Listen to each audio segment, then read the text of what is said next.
Bos Jack bukan jual kesembuhan. Bos Jack jual proses rawatan. Oh, awak mari berapa kali dah Syazman? Boleh tak awak DM Bos Jack, awak tarikh berapa? Bos Jack nak tengok masalah awak. Sebab Bos Jack kan berbelaka dah. Kebanyakan orang mari, Bos Jack akan cakap benda sama. Kebanyakan orang mari, Bos Jack akan cakap benda sama. Benda ni ikhtiar dulu. Bos Jack ke bodoh.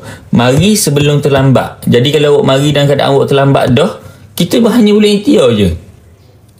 Jadi tak tahu lagi. Jadi awak tak boleh marah ke Bos Jack. Bila masalah awak teruk, amalan-amalan yang Bos Jack bagi tu awak tak buat, memang masalah besar.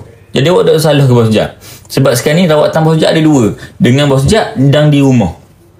Jadi kalau awak harap kesembuhan daripada Bos Jack saja, memang tak akan lah. Awak harap ke Bos Jack saja, awak nak cak 5,000 kali nak cak lepas tu nak mari kat Bos Jack 4 kali nak confirm jadi. Tak boleh. Jadi sebab tu Bos Jack buat tahap 1, 2, 3. Biasanya mari kat Bos Jack settle beres perubahan ketara semua. Tapi tahap 4 kebanyakan kalau buat 2,200 ada hak tak cukup. Bos Jack akan cakap gini. Biasanya tahap 4 ada yang tak cukup. Jadi hak gini lah, atas kepercayaan awak nak cuba lagi, ataupun awak nak terus mencuba dengan Bos Jack, ataupun awak nak biar awak terus. Gitu. Sebab Bos Jack banyak buat video. Mari sebelum terlambat. Sebab bila terlambat ada Bos Jack boleh tolong. Bos Jack bukan magic. Awak makan ubat kuat berguni-guni. Lepas tu awak nacak berkali-kali. Teruk baru awak mari jumpa Bos Jack. Jangan teruk baru mari jumpa. Simptom awal tu awak kena mari jumpa Bos Jack.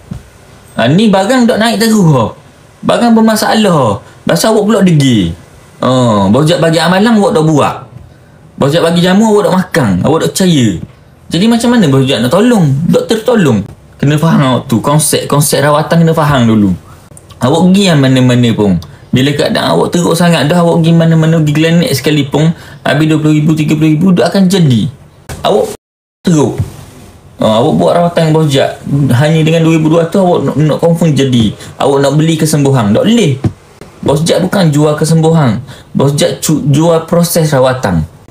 Proses rawatan tu kita ikhtiar. Allah yang bagi. Bos Jack dah overclaim. Kalau awak tengok video Bos Jack dah overclaim. Bos Jack memang kebal direct. Kalau mari kat Bos Jack pun Bos Jack kebal direct. Sebab tu Bos Jack berani buat live. Kita tak ada perjanjian awak mari kat Bos Jack memang jadi. Tapi kalau awak tengok rekod Bos Jack, ada hak jadi. Tengok rekod Bos Jack, rekod Bos Jack, Bos Jack buat rawatan tu, tu jadi. Okey, alhamdulillah. Gitulah. Tapi untuk awak kita belum tahu lagi. Bos Jack akan khabar gitu belaka. Obat pancak awal ada ke Bos Jack? Pancak awal dia rumit sikit, dia susah. Kalau simptom tahap 3 ke bawah dengan masalah cepat pacuk, Bos Jack lebih suka simptom kebanyakan jadi. Senang marga jadi, saya amalkan dulu pancuk 6 minit. Kalau 6 minit awak bukan ada masalah cepat pacuk. Masalah cepat pacuk yang tak jadi biasanya bawah 1 minit. Bawah 1 minit buat senang gana-gana pun. Uruk lah. Payuh nak jadi. Tapi kalau 6 minit ni awak duration yang normal dah. Bila duration yang normal, awak buat benda-benda senang jadi. Faham tak? Contoh awak buat benda-benda yang meningkat sekali ganda. 6 minit ia meningkat sekali ganda, jadi 12 minit. Tapi kalau awak bawah 30 saat, awak 30 saat meningkat sekali ganda, jadi seminit je. Jadi seminit tu awak dah rasa peningkatan. Faham tak? Tu konsep dia. Konsep dia peningkatan berapa kali ganda. Awak tak boleh awak 30 saat awak nak buat sama macam orang 15 minit.